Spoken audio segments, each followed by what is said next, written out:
All right, let's dispense with the pleasantries and get right into Colossians 3:6. As we were talking last time about putting to death the things of the earth, what's earthly in us, and talking about worship of the Lord, that we see this stuff going on in verse 5, where it goes all the way back into all these things. But we get into verse 6, and it tells us kind of a scary thing. So let's start in verse 5. It says, "Put to death, therefore, what is earthly in you, sexual immorality, impurity, passion, evil desires, and covetousness, which is idolatry. On account of these, the wrath of God is coming." That is that's a scary thing, and it disturbs us as humans. But let me put the color thing up first. The key there, and you can always pause it if it's not up there long enough. But okay, so all right. So on account of these, the wrath of God is coming. These being the sinful things. But this is one, I don't use this color often, a lot of times, because this is dealing with future events, prophecy, not necessarily,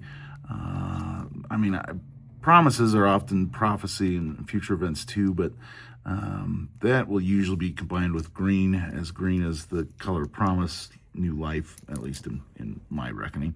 But here you have the pink, and this is a disturbing concept where this is a coming thing, and we don't like the idea of God's wrath, which we don't justify God often in our minds. We kind of question him rather than justify that this is something that is right, and it's something we don't like as humans, because we all know I deserve the wrath of God. I really do deserve destruction.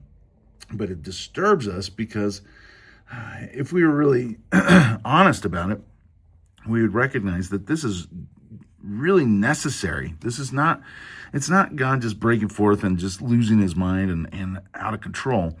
This wrath is a kind of just a steadfast position. And what we would experience as wrath as humans, on the other side of it, if you think about it from a perspective of, like in Jeremiah, let's see.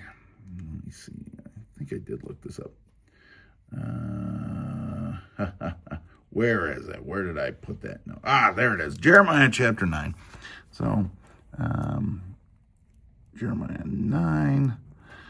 I don't know. Let's just verses 8 and 9. And this is where it talks about this very idea of God's wrath. And I'm going to turn there real quick.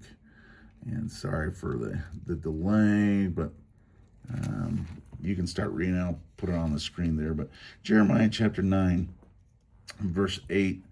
And this is repeated several times in Jeremiah, in chapter 5 and then in chapter 9. And it's always associated with the same type of thing, people doing wrong to other people.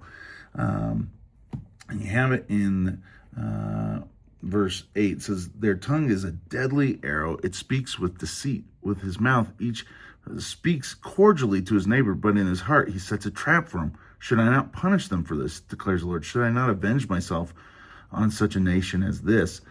The idea being, if God is going to make things right, he cannot allow sin to continue. Sin must be destroyed. And sin carriers, if they refuse to repent, if they refuse to come in line with what Christ has and start to be changed by, yes, his grace, by his power.